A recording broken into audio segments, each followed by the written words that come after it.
My wife cheated with our neighbor, then hatched a plan to steal our $700, $0 property and drain our joint bank account. Now she's claiming I'm the one committing fraud in a bitter legal battle over everything we built together. I never thought I'd be the guy sitting here, writing about how my wife, Lisa, turned out to be a lying, cheating piece of work. Honestly, I thought we had a solid life. Good jobs, a beautiful home, and a future that seemed set. We had our ups and downs, sure, but I always believed that Lisa was faithful, that she loved me. That is, until I started noticing things that didn't add up. It all began about 3 months ago. At first, it was little stuff. She'd be on her phone more often, sneaking off into the bedroom or the bathroom with her phone in hand. She'd get defensive if I asked who she was texting, saying it was just her sister or some. But I knew better. I could tell she was hiding something. She'd get weird when I touched her phone, and her responses became more and more dismissive. I started catching her lying about where she was going, who she was talking to. Nothing concrete at first, just a gut feeling. Then things escalated. One night I came home early from work, something I rarely did, and I saw her purse on the kitchen counter slightly open. Out of curiosity, I peeked inside. That's when I found a condom wrapper hidden underneath her makeup bag. My stomach sank. I remember just standing there, staring at it, feeling like I'd been punched in the gut. That was the first real sign that Lisa was cheating. I didn't confront her that night. Instead, I decided to dig deeper. I started paying attention to her behavior, tracking her schedule, looking for inconsistencies. She was suddenly more secretive, more defensive. She'd avoid me at all costs, cancel plans, and make up lame excuses about work or needing to decompress. I even caught her texting late at night, her eyes darting around to make sure I wasn't watching. That's when I decided to install a tracking app on her phone, something I never thought I'd do, but I was desperate for answers. A few days later, I caught her in a lie. She told me she was going out with her friends, but her location pinged her at a different bar with a guy I'd never seen before. I looked him up. His name was Mark, a neighbor, someone I'd waved at but never really talked to. But I knew something was wrong.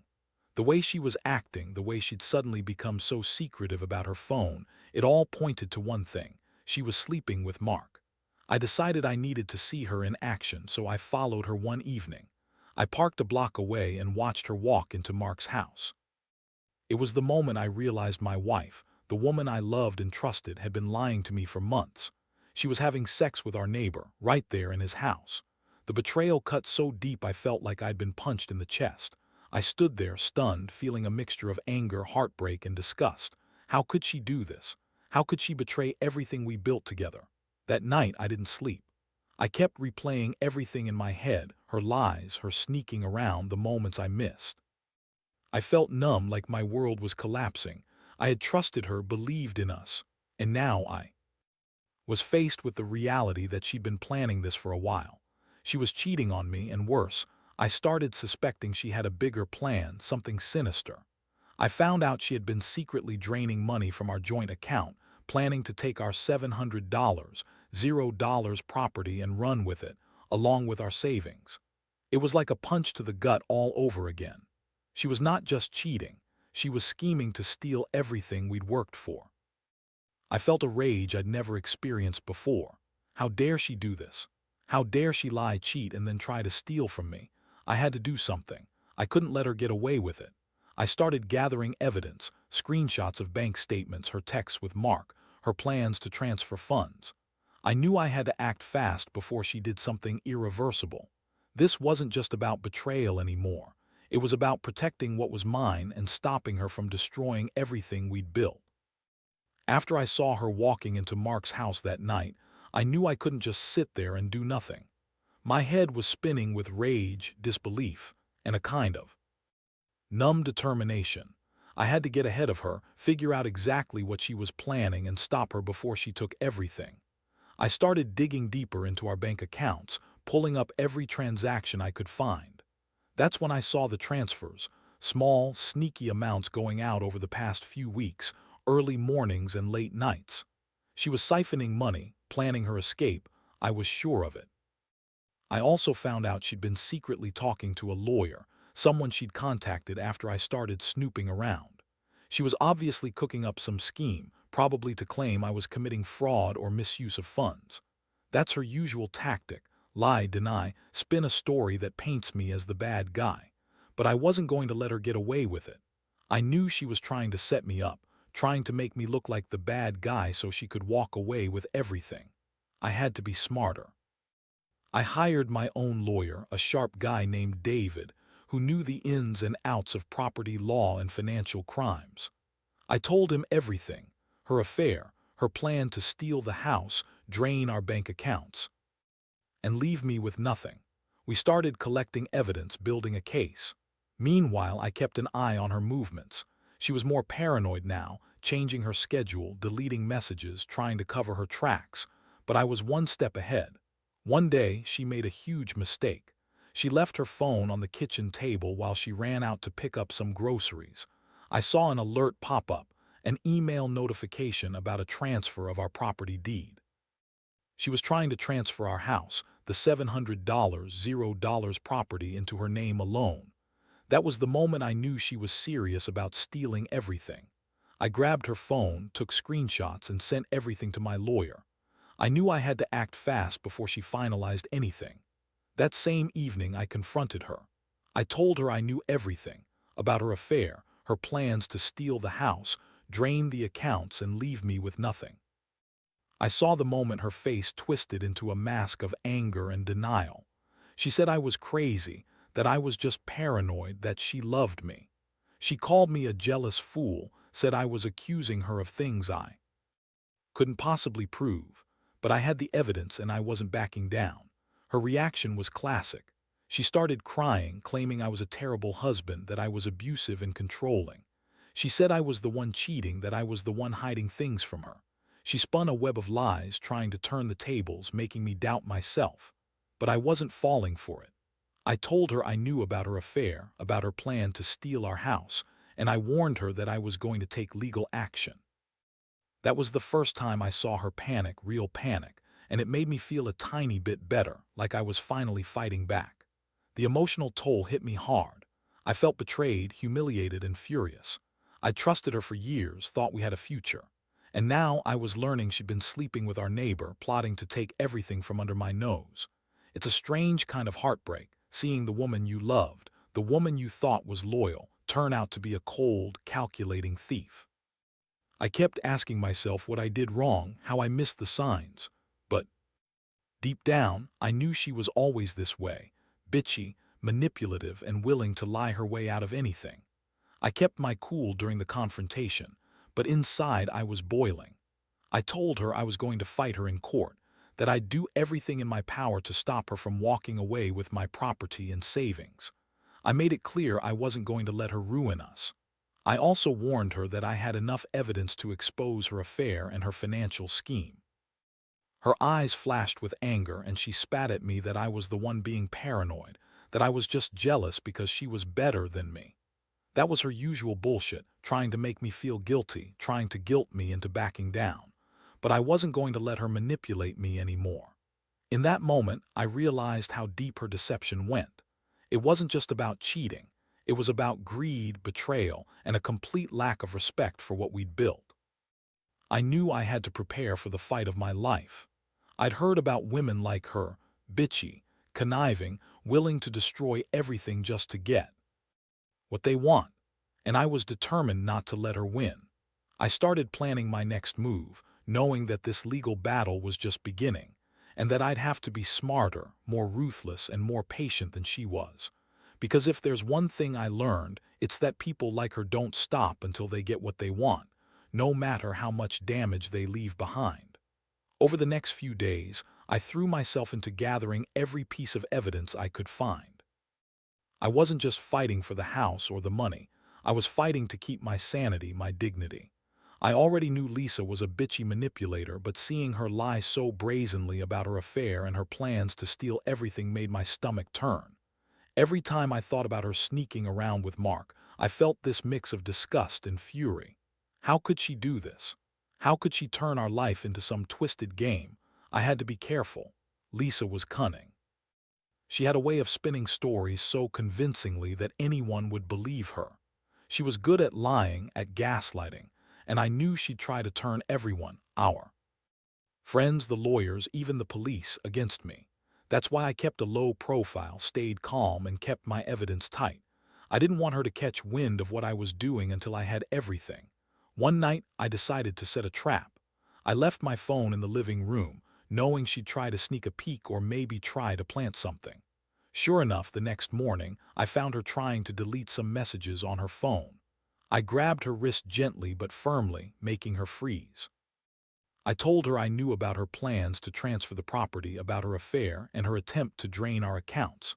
Her face went pale, then flushed with rage. She started yelling, calling me an obsessed psycho, claiming I was just jealous and paranoid. She told me I was just trying to control her, that I was the one cheating all along. That was classic Lisa, blame shifting, denying everything, trying to make me doubt myself. But I had enough.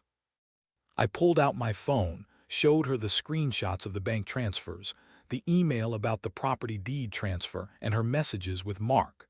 I told her I wasn't going to let her get away with it.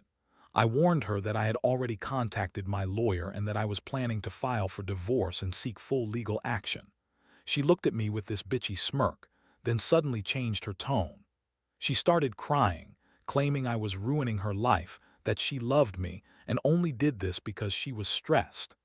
She said she was just trying to keep us afloat, that I was the one who was abusive and controlling. That was her usual bullshit, trying to twist reality, make me look like the bad guy. But I wasn't falling for it. I knew her game. She was trying to guilt me into backing down, trying to make me feel like I was the one destroying everything. I told her she could spin her stories all she wanted, but I had enough evidence to prove her lies. I told her I was going to take everything, our house, the savings, the business, her reputation, and make sure she paid for what she did. I also warned her that if she tried to take the house or drain the accounts, I'd go to court and fight her for every cent. I was done playing nice. Her bitchy attitude didn't change. She kept insisting she was innocent, that I was the one cheating and lying all along. She called me jealous, insecure, and said I was just mad because she was more successful than me. I could see through her lies now, clear as day. She was a master manipulator, but I'd caught her in her web. I told her she was going to regret this, that I'd see her in court, and that she'd have to face the consequences of her actions. The emotional was exhausting. I felt betrayed, angry, and helpless all at once. I kept asking myself how I missed the signs, how I didn't see what she was capable of. But I knew I had to stay strong. This wasn't just about money or the house anymore. It was about standing up to a woman who had turned into a liar and a thief. I realized I couldn't trust her, not anymore, and I had to protect what was mine. I spent that night going through all the documents, making sure I had everything I needed to fight her in court. I knew she'd try to spin her lies even more now, so I had to be prepared. I also contacted a private investigator I knew from work, someone who could help me confirm her plans and maybe even catch her in the act if she tried to do something drastic. I was determined to win this fight, not just for my property but for my peace of mind. I'd been betrayed once, and I wasn't about to let her do it again. The days that followed were a whirlwind. Lisa, true to form, kept up her bitchy attitude, throwing fits and trying to twist everything I said. She'd scream at me about how I was ruining her life, how I was crazy for suspecting her, and that I was just insecure because she was more successful than me. Honestly, her lies were so thick I could see through them. I knew she was panicking, trying to cover her tracks, but I also knew I had enough evidence to blow her entire scheme wide open. Meanwhile, I met with my lawyer, David. We went over all the documentation I'd collected, screenshots, bank statements, her emails, the texts with Mark. I gave him everything. He was sharp, experienced, and understood exactly what Lisa was trying to do. His advice was clear. We needed to put a halt to her plans immediately, file for an emergency injunction to freeze her assets, and prepare for a full-blown legal battle. She was trying to transfer the house into her name alone, but with the evidence I had, we could stop her in her tracks. I also brought in the private investigator. He had been watching her closely, and he confirmed what I already suspected. She was actively trying to drain our accounts, move money around, and finalize the property transfer. He even caught her meeting with a shady lawyer in a downtown coffee shop. That was the proof I needed to show the court she was scheming to steal our assets. One night, I caught her red-handed trying to access our joint account on her phone. She had a look of panic when I confronted her. I told her I knew what she was doing, that I had all the evidence, and that she was going to jail if she kept up her game. Her bitchy smirk disappeared, replaced with a look of pure rage. She called me a jealous psycho, accused me of cheating and lying, and even tried to gaslight me into thinking I was the one at fault. But I stayed calm. I told her I had everything on record, that I was going to expose her lies and that she'd regret ever crossing me. Her attitude was defiant, but I could see the cracks. She was running out of options and her desperation was clear. She kept insisting she loved me, that she was just trying to save us, but I knew better. This was about greed, about her wanting to take our property, drain our bank account, and start a new life with Mark. I felt sick every time I thought about how she'd been planning this behind my back for months. The legal filings moved quickly. We managed to get a temporary restraining order to prevent her from transferring any more assets. Our lawyer filed for full financial disclosure and a court order to freeze her accounts. I could finally breathe a little easier, but I knew this was only the beginning. Lisa was not going to go down without a fight. She started to lash out more, throwing accusations, calling me names, and trying to turn her friends and family against me. I felt a mix of relief and anger. Relief that I had caught her and was now taking action. Anger that she'd betrayed me so completely. It was like waking up from a nightmare I didn't even know I was in. I kept replaying everything, her affair, her scheme, her lies, and I couldn't believe I'd been so blind. But now I was finally in control. I had evidence, I had a plan, and I was determined not to let her steal what's mine. The worst part was the emotional toll. I felt betrayed, humiliated, and deeply hurt. I'd trusted her with everything, my love, my life, my future, and she'd used that trust to destroy us. It was hard to accept that the woman I loved, the woman I thought I knew, had become this manipulative, greedy stranger. I kept asking myself how I missed the signs, but deep down I knew I'd been blind for too long. I was only starting to really see her for who she was. As I sat in my lawyer's office, reviewing the court documents, I realized that this wasn't just about money or property. It was about standing up for myself, reclaiming my life from someone who had betrayed me at every level. I had to be strong, patient, and ready for whatever was coming next. Lisa was cunning, but I was determined to outsmart her. I knew she'd try to spin her lies even more now, but I had the truth on my side, and that, I told myself, was going to be enough. The court hearings came faster than I expected, and Lisa's bitchy, manipulative side was on full display. She tried every trick in the book, crying, yelling, claiming I was the one cheating, that I was abusive and controlling. She spun her usual web of lies, insisting she loved me and that I was just jealous because she was more successful than I was. Honestly, it was almost laughable how she thought she could talk her way out of this mess. But I knew better. I had the evidence, and I was ready to fight for everything she was trying to steal. The judge wasn't buying her crocodile tears, thankfully. My lawyer presented all the documentation I had collected, the bank transfers, her secret emails, the text messages with Mark, and the witness reports from the private investigator. When the judge saw the proof of her plans to transfer the property into her name and drain our joint accounts, her face lost that smug, bitchy look. She realized her scheme was about to blow up in her face. The court granted the temporary restraining order, freezing her assets and preventing her from transferring the house or accessing any of our joint funds. That was a huge relief. I finally felt like I had some control. But I knew Lisa was not going to go quietly. She started making threats, calling me every name in the book, and even trying to turn some of our friends against me. She claimed I was the one cheating, that I was abusive, and that she was just trying to protect us from my paranoia. Classic Lisa, spin everything to serve her own ends. I stayed calm, even when she was yelling at me in court. I knew she was desperate, and her bitchy attitude was just her way of trying to intimidate me. But I had enough on her to shut her down. My lawyer filed for full disclosure of all her financial accounts and assets, and we pushed to get her held accountable for her actions. The judge ordered her to produce all documents related to the property transfer, and I knew we were on our way to a full legal victory. Behind the scenes, I was working with the private investigator to gather even more proof. He confirmed she was actively draining our accounts, moving money into shady offshore accounts, and trying to hide her tracks. I also found out she'd been secretly meeting with a lawyer to prepare for a legal battle, trying to claim I was the one committing fraud. That was the last straw. I had everything I needed to expose her lies and fight back hard. Emotionally, I was exhausted. I felt like I'd been through a war, betrayed, humiliated, and furious. I kept replaying all the moments I missed, her sneaking around, her lies, the way she manipulated everyone around her. It was heartbreaking to realize the woman I loved was capable of such deception. But I also knew I had to stay strong, keep my focus, and fight for what's rightfully mine. This wasn't just about money or property anymore. It was about reclaiming my life. I remember sitting in the courtroom, watching the judge sign the order, feeling a strange mix of relief and rage. Lisa's bitchy glare was the last thing I saw as she stormed out, probably planning her next move.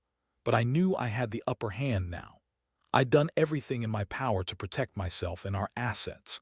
I was finally starting to see her for what she really was, a manipulative, greedy woman who would stop at nothing to get her way. And I was determined not to let her win. This fight was far from over, but I was ready for whatever came next. The courtroom victory was a huge relief, but it didn't mean the battle was over. Lisa's bitchy, manipulative nature only intensified after the court order, and she started playing her last cards. She began spreading rumors, claiming I was the one abusing her, that I was trying to control her and ruin her reputation. She even tried to sway some of our friends and family to turn against me, painting herself as the innocent victim. Honestly, it was exhausting, her constant spinning, her lies, her manipulations. But I refused to back down. I kept my focus on the legal process, knowing that the evidence I had gathered was solid. The court had already ordered her to produce full financial disclosures, and I pushed for her to be held accountable for her scheme to drain our accounts and steal the house. Meanwhile, I worked with my lawyer to prepare for the next phase, filing for a full divorce and seeking compensation for the damages she caused. I was done being the victim of her bitchy games. I wanted to reclaim my life and move on. The emotional toll was heavy. I felt betrayed on every level, by the woman I thought I knew, by the woman I loved. But I also learned a lot. I learned that trust is fragile and that some people are capable of doing terrible things behind your back. I also learned that staying calm, gathering evidence, and sticking to the facts is the best way to fight back. Lisa's lies were elaborate, but they were no match for the truth I had on my side. In the end, I managed to get full custody of our joint property, and the court ordered her to pay back the money she drained from our accounts. She was furious, of course, but there was nothing she could do. Her plans to steal everything had been stopped in their tracks. I finally felt a sense of closure, like I'd taken back control of my life. The betrayal still stings, but I refuse to let it define me. I've learned to be more cautious, more guarded, and to trust my instincts. Looking back, I realize how much this ordeal changed me. I'm more cautious about who I trust, and I understand that some people are willing to lie, cheat, and manipulate just to get what they want. But I also know that I'm stronger than I thought. I fought for my property, my reputation, and my peace of mind, and I won. To anyone out there dealing with betrayal, I'd say this: stay calm, gather evidence, and don't let the other person manipulate you. The truth will come out and justice will follow. Never let a bitchy, manipulative woman like Lisa destroy everything you've worked for. Stand up, fight back, and take control of your life. Because in the end, that's all you really have: your integrity, your dignity, and your ability to move forward.